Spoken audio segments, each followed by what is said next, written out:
Historical U.S. operation seizes Venezuelan leaders. Tensions and global concerns flare over regional stability. Election Commission prepares to return proportional candidate list amid criticism over inclusive representation in upcoming polls. Nepal abolishes reference pricing at customs, introduces AI-driven transaction value system nationwide. Pyongyang missile launches heighten global tensions ahead of South Korea President Lee's China visit. Ukraine's President Zelensky says security guarantees and reconstruction will be key focus in Paris talks. And World Cup trophy begins global tour in Riyadh as FIFA prepares for 2026 expanded event.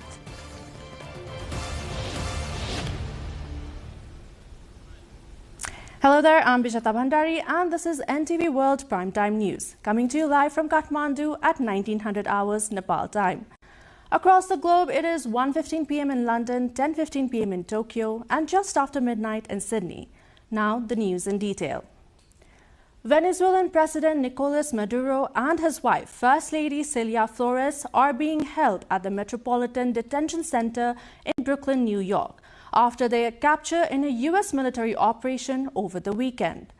The couple was taken from Caracas and flown to the United States to face drug trafficking and related charges, which Maduro has long denied. In response, Venezuela has declared a state of national emergency, condemning the strikes as military aggression and demanding proof of life for its detained leaders. U.S. President Donald Trump said Washington will run Venezuela until a safe and orderly transition can be achieved, and pledged involvement of U.S. oil companies to rebuild the country's infrastructure. Amid mixed global reactions and heightened tensions, residents in Caracas say most Venezuelans simply want to live without fear. The U.S. has captured Venezuelan President Nicolas Maduro and First Lady Celia Flores during the military strikes over the weekend. President Donald Trump says the U.S. will run Venezuela until a safe, proper and judicious transition can be ensured. President Trump also pledged that U.S. oil companies would rebuild Venezuela's broken infrastructure and generate revenue for the country. Maduro and Flores have been indicted in the Southern District of New York. It's Jay Clayton for their campaign of deadly narco-terrorism against the United States and its citizens. Well, we're going to be running it with a group, and we're going to make sure it's run properly. We're going to rebuild the oil infrastructure, which will cost billions of dollars. It'll be paid for by the oil companies directly. They will be reimbursed for what they're doing, but it's going to be paid. And we're going to get the oil flowing the way it should be. As you know, it was just a minor flow. It was actually a minor flow for what run very judiciously, very fairly. It's going to make a lot of money. We're going to give money to the people. We're going to reimburse people that were taken advantage of. We're going to take care of everybody. It's very important. We couldn't let them get away with it. You know, they stole our oil. We built that whole industry there, and they just took it over like we were nothing. And we had a president that decided not to do it.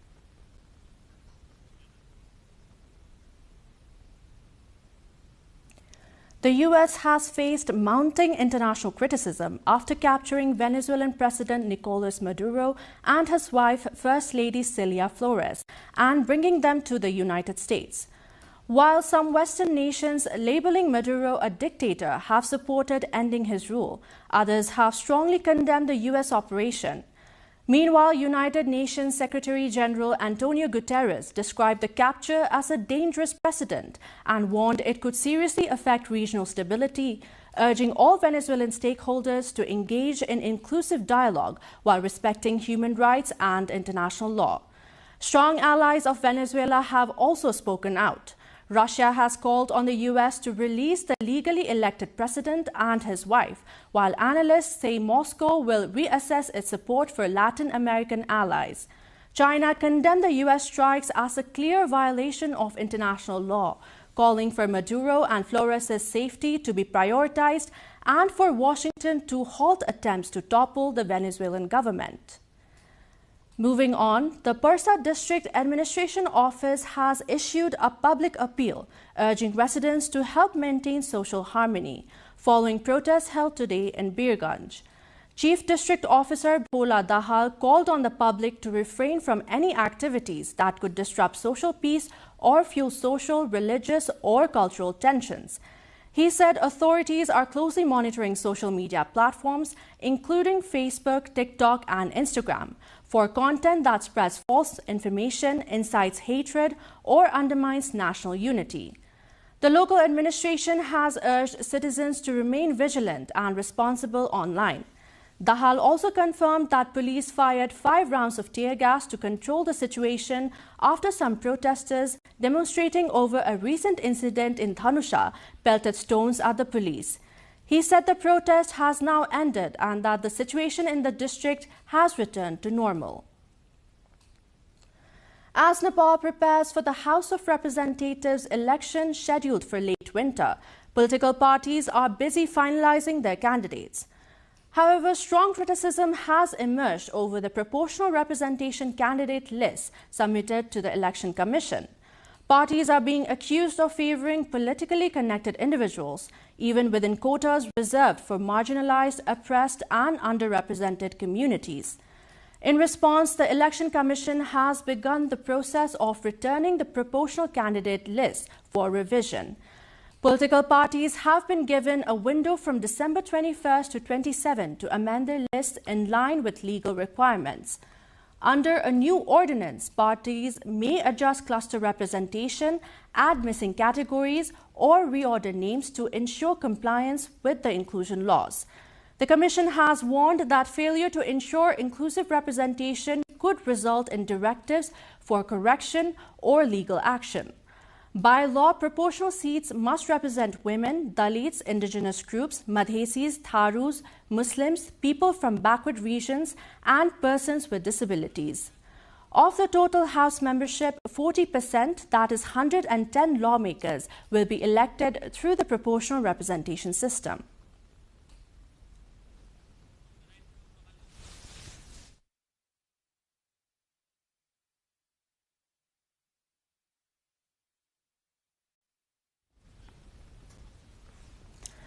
Nepal's main opposition party, the Nepali Congress, is facing growing internal tension over whether to hold a regular general convention or a special convention, raising questions about possible divisions within the party.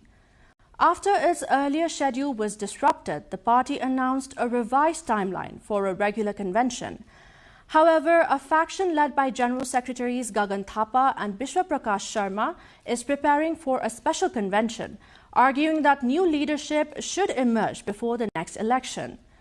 Party leaders, however, insist this reflects internal democratic debate rather than a move towards a split.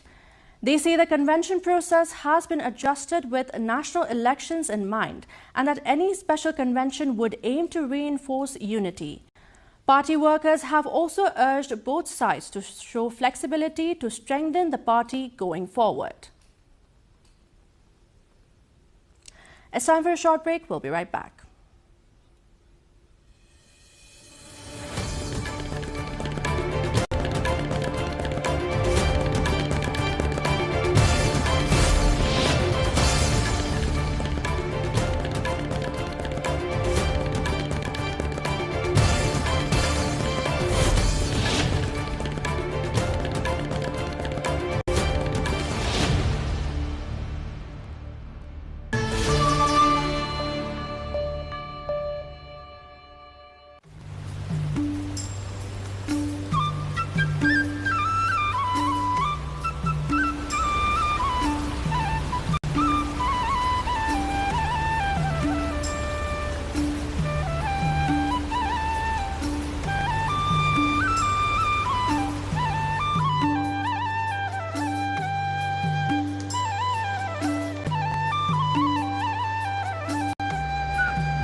Welcome back. You're watching NTV World Primetime News.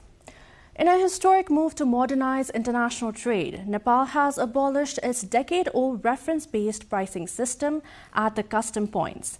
The newly launched AI-enabled digital transaction value system is expected to be the cure-all of all complaints at the customs, including revenue leakage.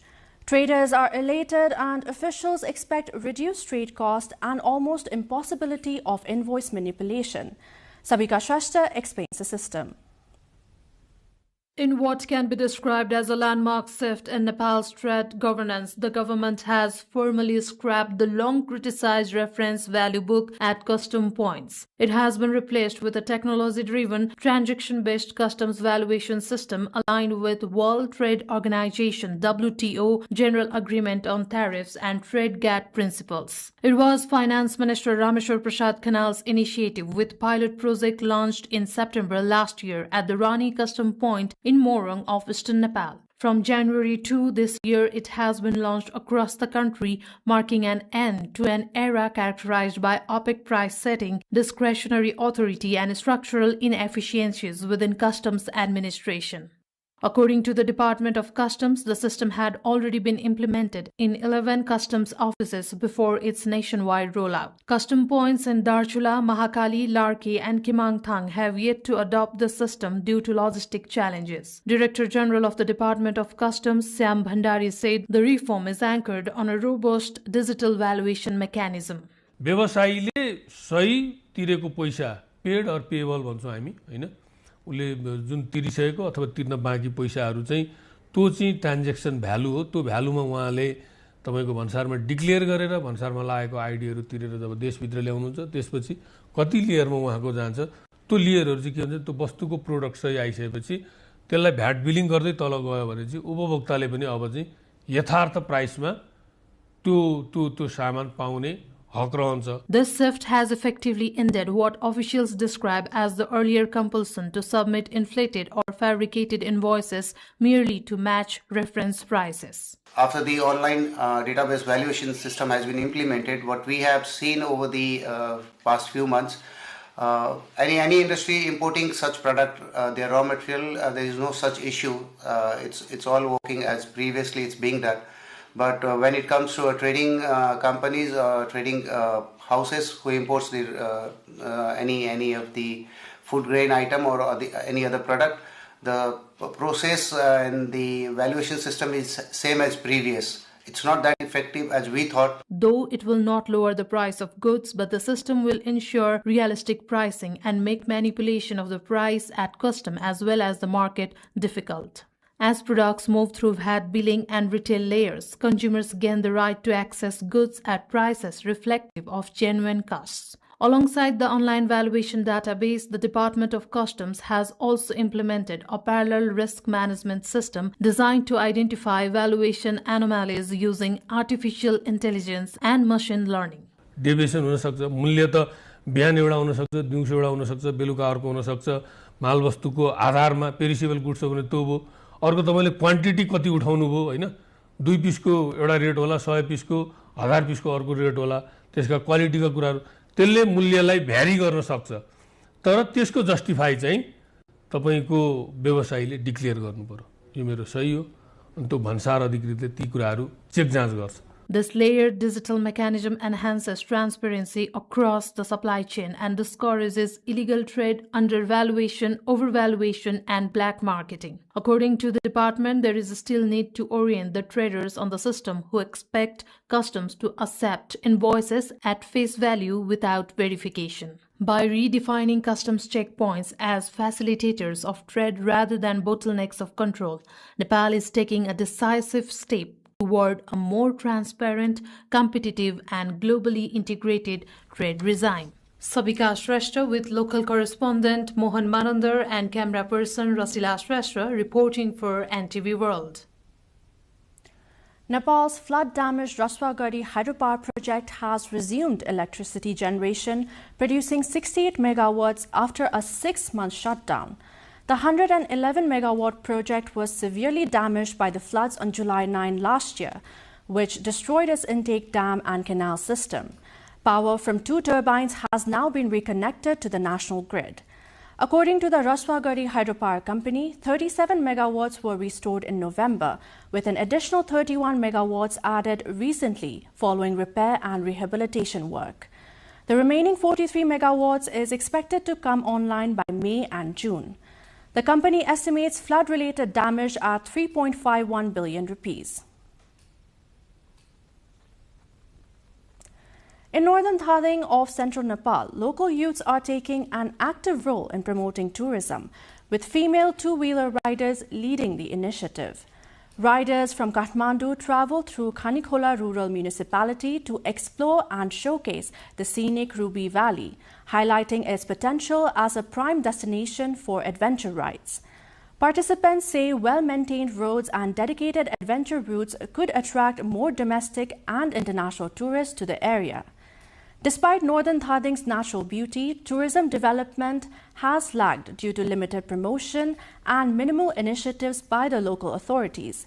Experts urge the municipality to improve road access, accommodations and facilities, not only for adventure riders but also for climbers, targeting peaks like the Ganesh Himal, Paldur Himal and Bowil Himal along the Thading-Raswa border.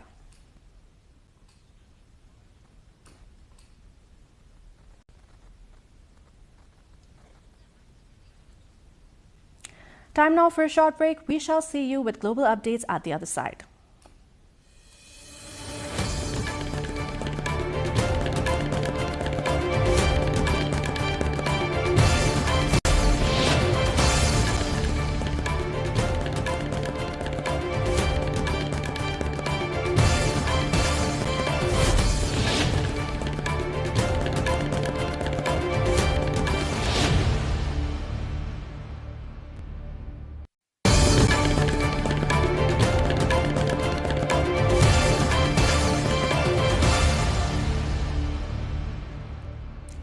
North Korea launched ballistic missiles before rival South Korea's president started a state visit to China, and just hours after the United States attacked Venezuela. The firings of at least 2 missiles, the country's first in 2 months, further heightened global tensions after U.S. President Donald Trump launched the attack that captured President Nicolas Maduro.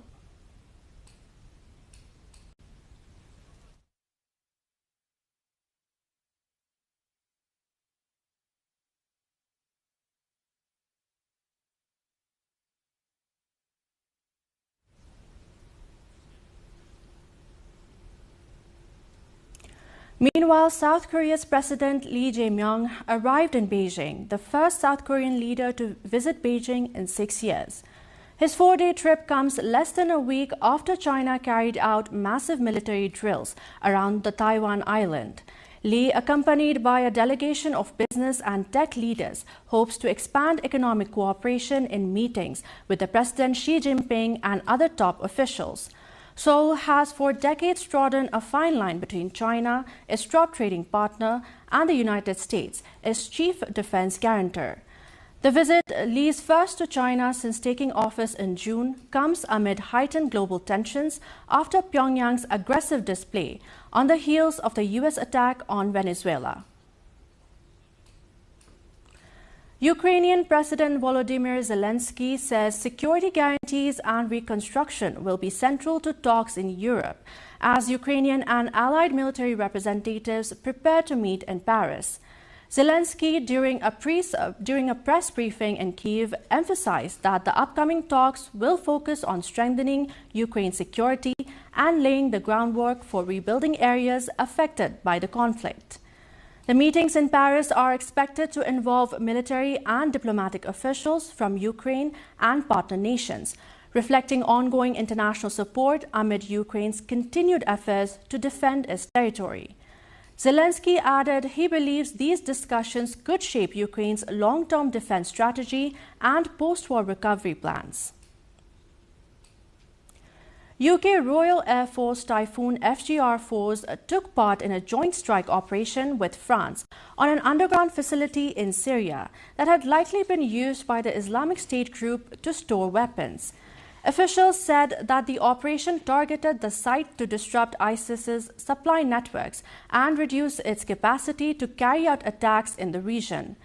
The strike forms part of ongoing international efforts to combat extremist groups in Syria and Iraq, with coalition forces conducting regular operations against known ISIS strongholds. UK Ministry of Defence confirmed that the mission was executed successfully, with no reports of civilian casualties, while French military officials highlighted the importance of joint operations in improving intelligence sharing and operational efficiency. It is said such strikes also send a clear message of continued international resolve against terrorist networks, even as the focus shifts towards reconstruction and stabilization in the conflict-affected areas.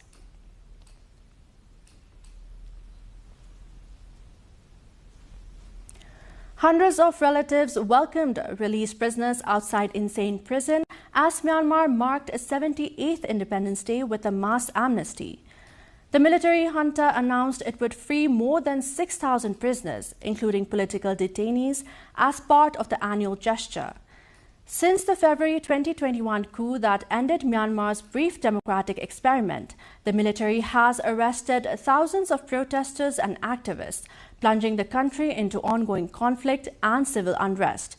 Human rights groups, however, criticized the amnesty as limited, noting that many political prisoners remain behind bars. The release is also seen as an attempt by the junta to improve its international image amid widespread condemnation of its crackdown on dissent. World Braille Day is being observed today, with a day dedicated to millions of visually impaired people for whom Braille is a medium of education, independence, and dignity. It is also a reminder of the transformative role Braille plays in the lives of visually impaired people across India. For them, Braille is not just a script, it is a pathway to literacy, empowerment, and equal opportunity. Braille is more than just a script. It is a bridge between darkness and knowledge. Based on 6 raised dots and read through touch, Braille was invented by Franz Louis Braille, whose birth anniversary is observed as World Braille Day. Louis Braille ने Braille बना के बहुत ज़्यादा योगदान दिया, एक बहुत बड़ा योगदान दिया है, क्योंकि जब टेक्नोलॉजी थी ही नहीं, हम टेक्नोलॉजी के बारे में सोचते भी नहीं थे, उस टाइम पे उन्होंने ब्रेल का आविष्कार किया और इससे जो विजुअली इम्पेयर्ड लोग थे उन्हें पढ़ने लिखने में सुविधा हुई. In India, for millions of visually impaired people, Braille continues to be a lifeline to education and learning. Each raised dot carries not just letters but hopes, dreams, and independence. मेरी सारी पढ़ाई में मतलब जितना भी वर्क है सब मैं ब्रेल में करती हूँ और रीडिंग तो मतलब मुझे ब्रेल बुक्स रीड करने का बहुत ज़्यादा शौक है, तो मुझे बुक्स भी रीड करना बहुत पसंद है. सरकार को भी यह ज्ञात होने लगा है कि एक दृष्टिहीन बच्चा भी पढ़ सकता है और इस चीज़ को देखते हुए सरकार ने बहुत सारे कार्यक्रम आयोजन किए, जैसे विद्यालय में स्पेशल बच्चों के लिए ब्रेल बुक प्रोवाइड करवाना, ब्रेल स्टाइलर शीट, स्टिक जिसे हम केन भी कहते हैं, ये सभी चीज़ें अब धीरे धीरे वो प्रोवाइड करवा रही है. Today, Braille goes beyond the pages of books. From chessboard to Ludo games, raised markings allow visually impaired players to compete with confidence and equality. From the Act, the RPD Act, blind people have got a lot of, you can say, privileges and benefits, like reservation in education, scholarships, and reservation in jobs as well. And then government has also kind of created many programs to help the person with disabilities, including the blind. For example, they have set up many braille presses all over the country and also modernized them. At this time, they are also running a project to kind of make more and more books accessible to the blind as well. In everyday life, Braille quietly empowers independence. From elevator buttons with raised symbols to magnifiers and large print text for low vision, accessibility opens door to self reliance, and standing beside them at every step is a white cane, a symbol of strength and mobility, guiding visually impaired people towards a safer and more confident future. Vietnamese town of Mong Le is hosting the annual Swallowtail Boat Racing Festival, drawing large crowds to the region's waterways. The three-day event features traditional boat races alongside paragliding, kayaking, and other sport competitions. The festival has grown over the past decade into one of Dien Bien province's most prominent cultural events, serving both as a competitive sporting event and a gathering for local ethnic communities. Organizers say it highlights the region's cultural diversity while promoting tourism during the start of the new year. Authorities have reported heightened security and crowd management measures to ensure the safety of the participants and the spectators. Tourism officials hope the festival will boost visitor numbers and showcase Mong Le's unique traditions, which include ethnic music, dance, and cuisine, alongside the sporting competitions.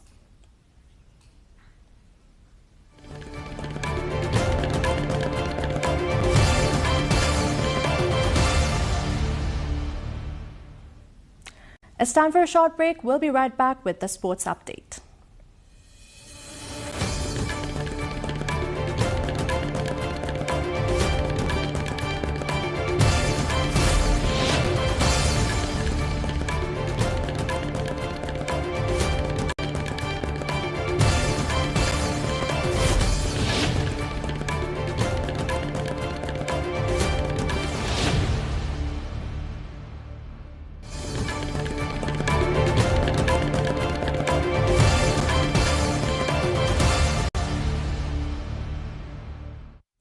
The World Cup Trophy Tour began in Riyadh of Saudi Arabia, marking the start of a global promotional campaign ahead of the 2026 FIFA World Cup.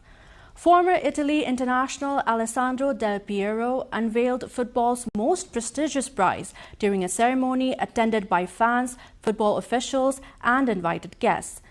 The event was held as part of FIFA's efforts to build anticipation for the expanded tournament, which will be co-hosted by the United States, Canada, and Mexico. Del Piero, a World Cup winner with Italy in 2006, addressed the audience and highlighted the tournament's global significance, calling the trophy a symbol of unity and competition. Fans were given the opportunity to view and photograph the trophy during the event. Saudi Arabia's inclusion as the opening stop reflects the country's growing role in international football, following major investments in domestic leagues and hosting rights for global sporting events. FIFA officials said that the tour will travel to multiple countries over the coming months to engage supporters worldwide. The 2026 World Cup will be the first to feature 48 teams, an expansion from the previous 32, and is expected to be the largest addition in the tournament's history. Moving on, Spaniard Edgar Canet made a Dream Dakar Rally debut on Saturday when the 20-year-old rookie topped the times in the prologue of motorsport's most grueling event in Saudi Arabia. In the car category, Swede Matthias Ekstrom claimed the first-day honors, finishing 8 seconds ahead of the American Mitch Guthrie, both driving Ford Raptors. The Dakar Rally, known for its extreme desert terrain and challenging stages, runs across Saudi Arabia this year, testing endurance and skill in motorcycles, cars, trucks, and other off-road vehicles. Competitors face a series of timed stages that can stretch hundreds of kilometers each day, with the prologue serving as an early indicator of form and speed. Organizers say the event attracts thousands of spectators along the route and millions of viewers worldwide, highlighting the growing international appeal of the Dakar Rally.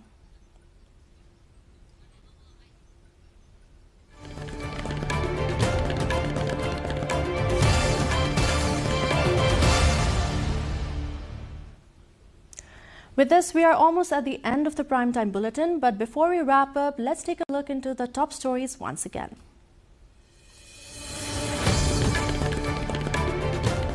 Historic U.S. operation seizes Venezuelan leaders. Tensions and global concerns flare over regional stability. Election Commission prepares to return proportional candidate list amid criticism over inclusive representation in the upcoming polls. Nepal abolishes reference pricing at customs, introduces AI-driven transaction value system nationwide. Pyongyang missile launches heighten global tensions ahead of South Korea President Lee's China visit. Ukraine's President Zelensky says security guarantees and reconstruction will be key focus in Paris talks. And World Cup trophy begins global tour in Riyadh as FIFA prepares for the 2026 expanded event.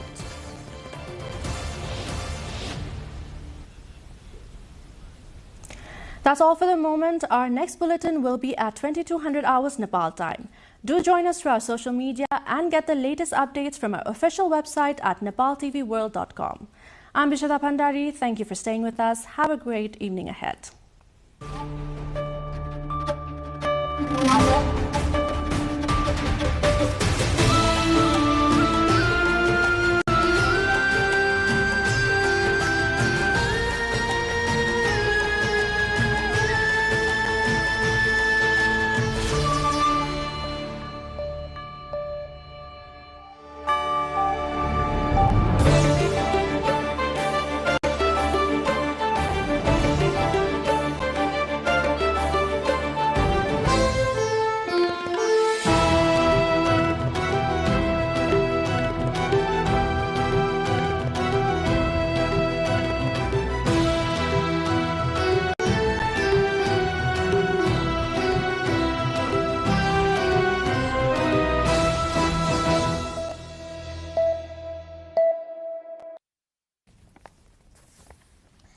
Welcome to the studios of NTV World in Kathmandu, Public Service Broadcasting PSB Nepal's new initiative to make Nepal more visible and audible to the global audience.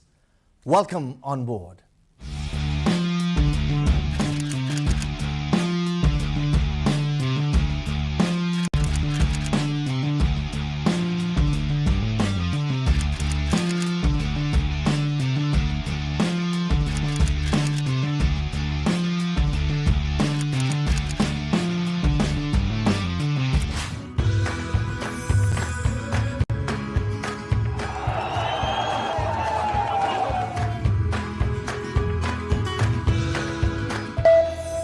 This is NTV World, facts that speak, insights that matter.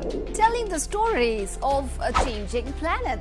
NTV World, Nepal's perspective to the world. Exploring the heartbeat of Nepali creativity. This is NTV World. The power of story shaped by technology. NTV World. Unearthing Nepal's hidden heritage. Discovering the timeless Nepal. Telling stories that endure across centuries, where culture breathes, stories bloom. When the world moves, we make a sense of it. NTV World, taste of Nepal. Every recipe, every flavor tells the story. Journalism in the digital age. Fast, focused, verified. Stories hold power. Stories reflecting life. Stories of the hinterlands. Reporting for NTV World. This is NTV World. Welcome to News Hour. This is NTV World. Welcome to Primetime News. One story at a time. Crossing borders, connecting voices, where Nepal meets the world in dialogue. This is NTV World, Nepal's perspective to the world. Voices that connect Nepal to the world, bringing perspective, region and relevance to every story. NTV World, Nepal's perspective to the world. Stand by. Mic is on. 3, 2, 1, cue. We are NTV World.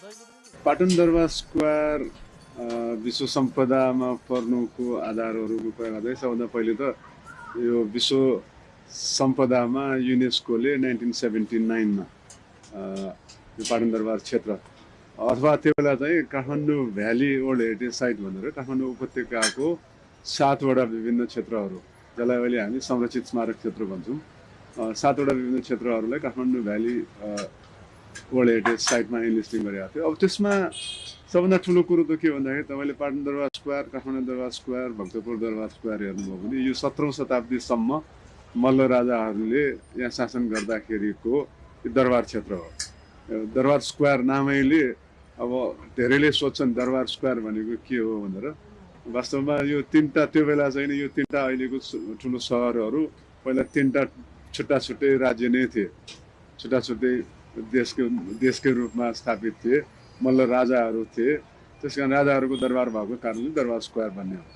अब पाटन दरबार स्क्वायरको कुरा गर्दाखेरि पाटन दरबार स्क्वायरमा पाटन दरबारको पुरानो मल्ल राजाको दरबार लगायत यहाँ भएका विभिन्न मन्दिरहरू हेर्नुभयो भनेदेखि यहाँ 16औं शताब्दीदेखि लिएर 17औं 18औं शताब्दीसम्मका पैगोडा शैलीका र शिखर शैलीका विभिन्न मन्दिरहरू। त्यसमा सबैभन्दा पुरानो भनेको 1565 मा बनेको चारनारायणको मन्दिर हो। यो चारनारायणको मन्दिर लगायत अरू मन्दिरहरूमा हेर्नुभयो भने हामी यसलाई हाम्रो पैगोडा शैली भन्छौँ। यो चाहिँ नि नेपाली एकदम बेग्लै किसिमको आफ्नै पहिचान भएको पैगोडा शैली हो। तपाईले साउथ इस्ट एसियातिर अन्त हेर्न जानुभयो भने पैगोडा शैली भनेको भिन्नै प्रकारको छ। तर हाम्रो यहाँको पैगोडा शैली भनेको मल्टी रुफ, धेरैवटा छाना भएको, झिङ्गटीको छाना भएको त्यस्तो मन्दिरलाई चाहिँ हामी पैगोडा शैली भन्छौँ। यो चारनारायणको मन्दिर लगायत अन्य पैगोडा शैलीको मन्दिरहरूमा हेर्नुभयो भने काष्ठकलाले यति भरिपूर्ण छ। तपाईँले प्रत्येक एकवटा सानो टुँडालदेखि लिएर त्यहाँको झ्यालहरू हेर्नुभयो भनेदेखि यो पक्कै पनि विश्वमा चिनाउन सक्ने खालको नेपाली कलाकृति रहेको छ। यो वर्ल्ड हेरिटेज साइटमा इन्लिस्टिङ हुनुमा सायद यिनै मुख्य कारण होला।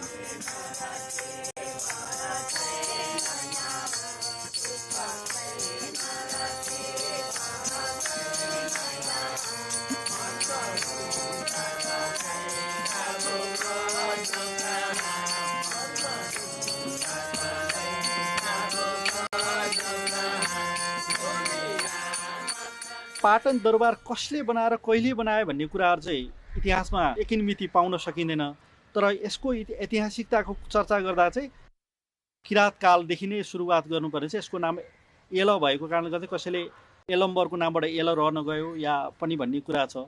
त्यसपछि आएर हामीले लिच्छवीकालीनमा चाहिँ 643 को एउटा अभिलेख यो केशव नारायण चोकमा देखिन्छ भने अर्को 570 एडीको चाहिँ मङ्गहिटी धारा पनि देख्न सकिन्छ। त्योभन्दा पछिको संरचनाहरू चाहिँ सबै मल्ल शासकको बेलामा बनेको देखिन्छ।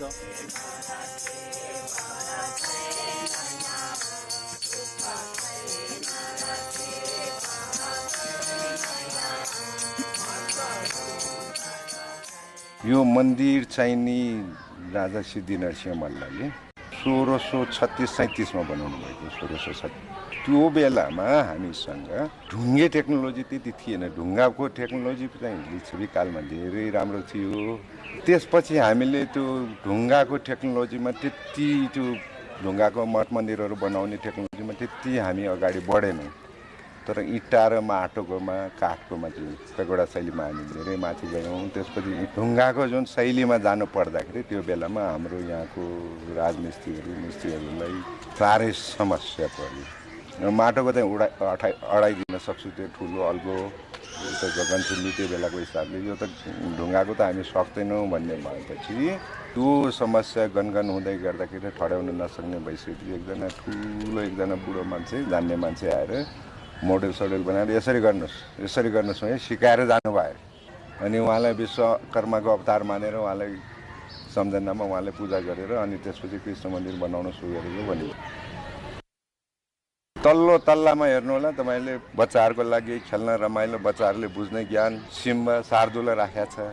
त्योभन्दा माथि जानुभयो भने तपाईँले देख्नुहुन्छ रामायणको मर्यादा, समाजमा मर्यादा कसरी कायम गर्ने सामान्य बच्चाभन्दा अलिकति माथिल्लो स्तरको लागि ज्ञान छ। रामायणको ज्ञानहरू, रामायणको चित्रपट छ त्यहाँ, त्यसमा अक्षरले पनि कुदेको छ। यो भनेको यो गरेको यो वर्णन छ। अनि अझ त्योभन्दा माथिल्लो स्तरमा जानुहुन्छ भने महाभारतको राजनीतिको ज्ञान दिएको छ हेर्नुहोस् है, सामान्यभन्दा माथिल्लो स्तरमा गएको छ, महाभारतको ज्ञान दिने कोसिस। त्योभन्दा पनि माथि जानुहुन्छ भने बनारस, काशी, दार्शनिक ज्ञान, धर्म मात्र होइन धर्मको पनि प्रकाण्ड माथि पुगेपछि दार्शनिक ज्ञानहरू राखेको छ। त्योभन्दा माथि तपाईँ एक तला माथि जानुभयो भने तपाईँले के पाउनुहुन्छ, फेरि शिवको मूर्ति पाउनुहुन्छ, शिव अवतार पनि त्यही हुन्छ। सबभन्दा माथिल्लो तल्लामा फेरि हेर्नु होला तपाईँले देख्नुहुन्छ 4 नारायण राखिदिएको छ, शिलालेखमा भने जस्तै सृष्टिको वैकुण्ठ।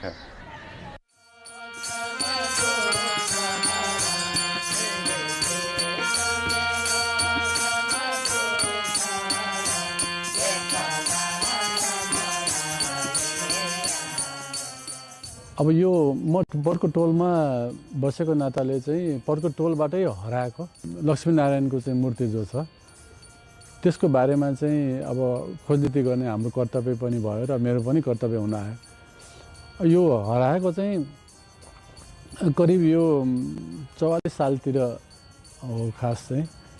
अनि हामीले चाहिँ अब मूर्ति हराइसकेपछि अब त्यहाँ भक्तजनहरूलाई पूजा गर्नको लागि अब के गर्ने, अब मन्दिर चाहिँ छ तर मूर्ति नभएपछि त त्यहाँ त अब अशोभनीय हुने भयो।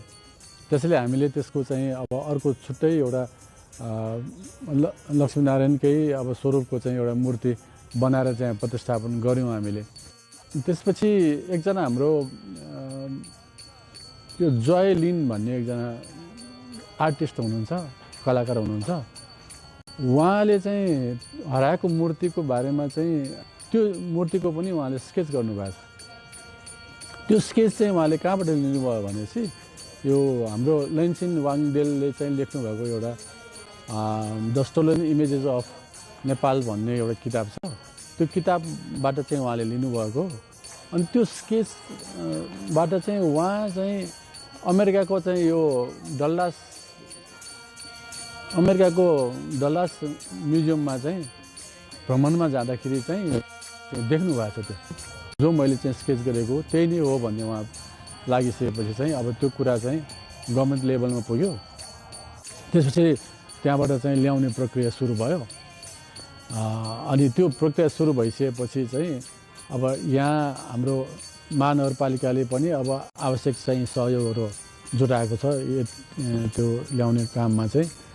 त्यसै अरू थुप्रै चाहिँ अब हाम्रा संस्कृति प्रेमीहरू होइन, अब यो हितैषीहरू, शुभेच्छकहरू सबैले चाहिँ सहयोग गरेर यो ठाउँमा चाहिँ प्रतिस्थापन गर्नु चाह्यौँ हामीले।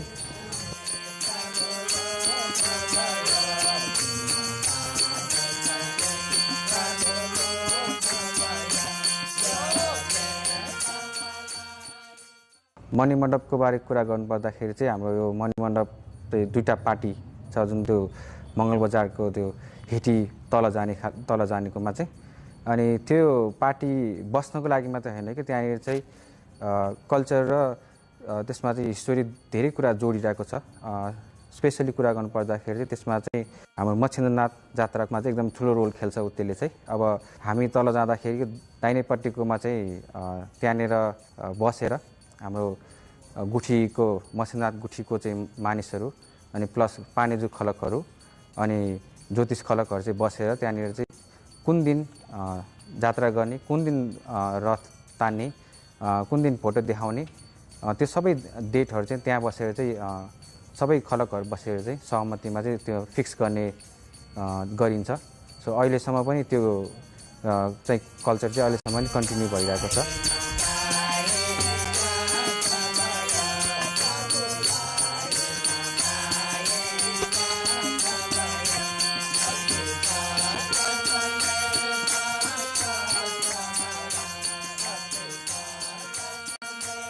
दरबार स्क्वायर भनौँ अथवा पाटन सहर भनौँ, यो चाहिँ नि प्राचीन कालदेखि नै लिच्छवी काल अथवा त्योभन्दा पनि अगाडि किराँत कालदेखिकै महत्त्वपूर्ण ऐतिहासिक पुरातात्विक महत्त्वको स्थल हो। यहाँ चाहिँ नि मूर्त अमूर्त सम्पदाहरूले चाहिँ धनी छ यो सहर। यहाँ चाहिँ जस्तो अब हामीले दरबार स्क्वायरबाट बाहिर हेऱ्यौँ भनेदेखि चाहिँ नि विभिन्न वास्तु संरचनाहरू देख्न सकिन्छ। यी संरचनाहरू चाहिँ नि मल्लकालदेखिका संरचना भए पनि यसले चाहिँ मल्लकालभन्दा धेरै अगाडिदेखिको इतिहास बोकेको छ। यहाँ चाहिँ नि यो मूर्त सम्पदा मात्रै होइन, यहाँ चाहिँ नि विभिन्न अमूर्त सम्पदाहरू पनि त्यत्तिकै मात्रामा भएको कारणले गर्दा चाहिँ नि यहाँ पर्यटकहरू आउने यसको चाहिँ नि महत्त्व विश्वमा नै प्रसिद्ध रहेको छ।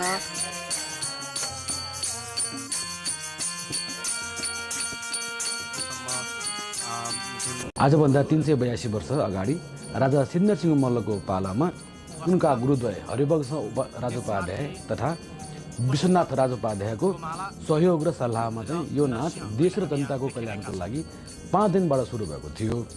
अनि पछि उनका छोरा भन्नाले सिद्धसिंह मल्लका छोरा श्रीनिवास मल्लले यस नाचमा बाठो प्याख त्यो भनेको लोक नाटक 7 दिनको हुन्छ, यो नाचहरूलाई थपेर यस नाचलाई चाहिँ 12 दिनसम्म सञ्चालन गर्नुभयो। पछि उनका पनि छोरा श्रीनिवास मल्लका छोरा योग नरेन्द्र मल्लले चाहिँ यसमा यो नाचमा चाहिँ अरू उषाहरण र माधव बादल भन्ने नाचहरू थपेर यसलाई चाहिँ कार्तिक महिनाभरि त्यो भनेको 27 दिन तिहारको 3 दिन बाहेक एकै महिना सञ्चालन गर्नुभयो। यो कार्तिक महिनाभरि सञ्चालन गरिने भएकोले पनि यो नाचलाई चाहिँ कार्तिक नाच भनेको हो। र अनि यो नाचमा चाहिँ हाम्रो नेवार समुदायको बाहुल्यता रहने गर्छ। हाम्रो नेवार समुदायको सम्पूर्ण जातहरू माथिल्लोदेखि लिएर सम्पूर्ण तल्लो जातसम्मको यसमा यो नाचमा समावेश भएको छ। अनि विभिन्न जात अनुसारै यसमा कलाकारहरू साथसाथै यसमा चाहिँ सहयोग गर्नेहरूलाई पनि भिन्न कामहरू छुट्याइ आएको छ, जुन हालसम्म पनि निरन्तरता भइरहेको छ।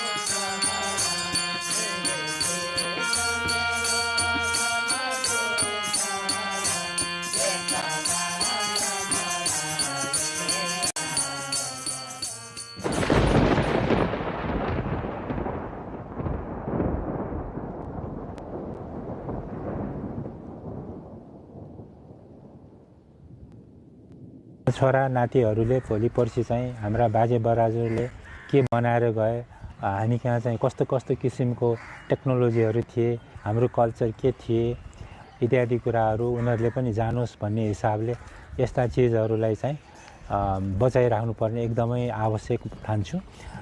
त्यसकारण चाहिँ भुइँचालोले जति पनि भत्के ती सबै चाहिँ फेरि कुनै चाहिँ नभत्केकालाई हामीले रेट्रोफिटिङ गरेर पनि जोगायौँ र भत्केकालाई पुनर्निर्माण गरेर फेरि पुरानै शैलीमा पुरानै जति पनि सामानहरू हामीले पुनः प्रयोग गर्न योग्य थिए त्यो सामानहरू जुन बटुलेर राखेको थियो त्यसलाई नै फेरि पुनः प्रयोग गरेर हामीले मन्दिरहरू बनायौँ।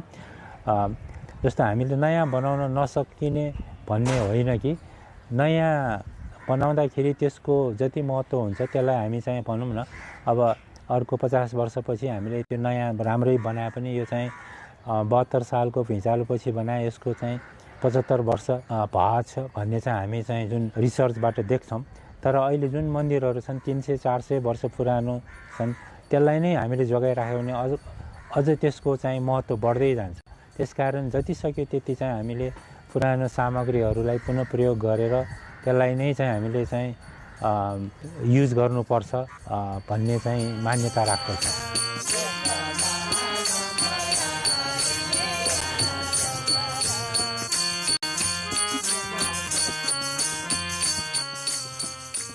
पाटन दरबार स्क्वायर भनेको चाहिँ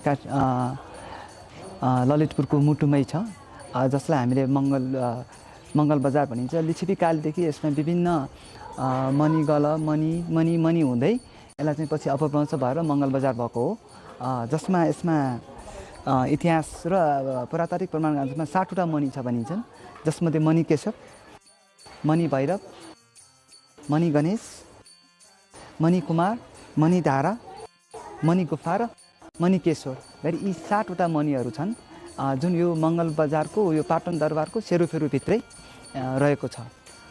जसमध्ये मणि आइटी भनेको काठमाडौँ उपत्यकाको लिच्छवीकालीन धारा हो, जसलाई मानदेवको नाति भारोबीले बनाएको भनेको अभिलेख कुदिएको छ। मङ्गल बजारको जुन मणि धारा हालसम्म अविरल 1500 वर्षदेखि अविरल रूपमा पानी बग्दै आएको र स्थानीयको सांस्कृतिक सामाजिक महत्त्वको रूपमा रहेको धारा हो।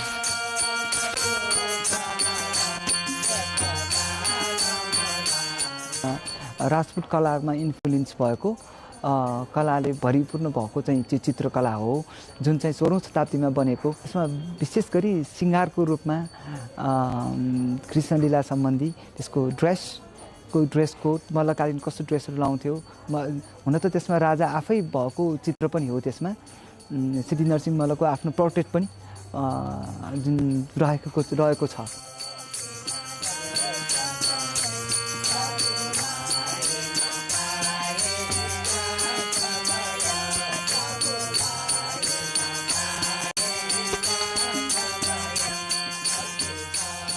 सुन्दरी चोकको सबसे मुख्य सुन्दर कुरा भनेको चाहिँ यस चोकमा रहेको यो सोसाइटी हो जसमा चाहिँ यो तान्त्रिज्म अथवा तान्त्रिक देवी देवताहरूको चाहिँ बढी प्रभाव रहेको छ र सोसाइटीमा चाहिँ जुन एउटा जसबाट चाहिँ उखु जस्तै मिठो पानी आउँछ भने त्यसको सोसाइटीसँगै वरपर रहेका तान्त्रिक देवी देवताका मूर्तिहरूले पनि सुन्दरी चोकलाई सुन्दर बनाएको छ। यहाँ अर्को काष्ठकलाको रूपमा चाहिँ शिवलिङ्गहरू पनि रहेका छन्। यहाँ जहाँ चाहिँ 509 वटा शिवलिङ्ग रहेका छन् भने तिनीहरूको नाम चाहिँ 501 वटा जुन चाहिँ प्रचलित लिपिमा लेखिएको छ र तपाईले यहाँ शिवलिङ्गमा पनि उपत्यकाका 64 वटा ज्योतिर्लिङ्गहरूको नामहरू पनि यहाँ पाउन सक्नुहुन्छ। राजा सिद्धि नरसिंह मल्ललाई चाहिँ हरेक टोलबाट चाहिँ उपहार स्वरूप काष्ठ झ्यालहरू जुन चाहिँ हरेक बुट्टाहरूले उत्कीर्ण एकदम राम्रो खालका रहेका छन् जसले पनि सुन्दर चोकलाई सुन्दर बनाउन चाहिँ सहयोग गरेको छ। प्लस यहाँका टुडालहरूमा रहेका आकृतिहरू इरोटिक आकृतिहरूदेखि लिएर विभिन्न नारी मूर्तिहरूले पनि यस सुन्दरी चोकलाई चाहिँ सुन्दर बनाउन मद्दत गरेको छ। साथै यहाँ रहेका सिद्धि नरसिंह मल्लको खाट जुन चाहिँ ढुङ्गाबाट बनेको छ जहाँ राजा सिद्धि नरसिंह मल्लले चाहिँ गर्मीमा पञ्चाग्नि तापेर र जाडोमा नाङ्गे बसेर तपस्या गर्दथे भन्ने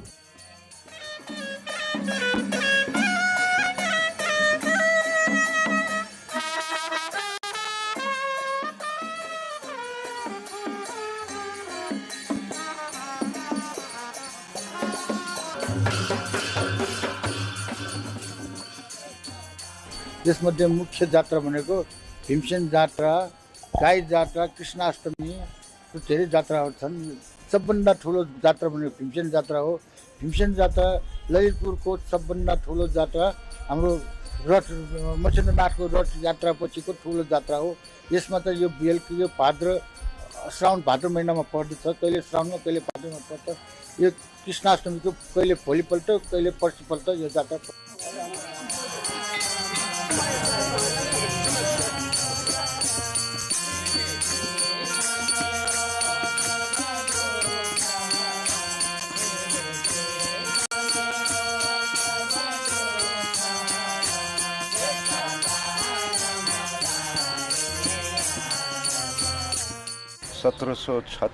मा काशी विश्वनाथ मन्दिरमा मुगल बादशाहले आक्रमण गरेका थिए। आक्रमण गरेको बेलामा काठमाडौँ पनि खबर पुग्यो यहाँ मुसलमानले काशी विश्वनाथमा काशी नगरमा आक्रमण गर्न लागेको छ भनेर यहाँको हिन्दू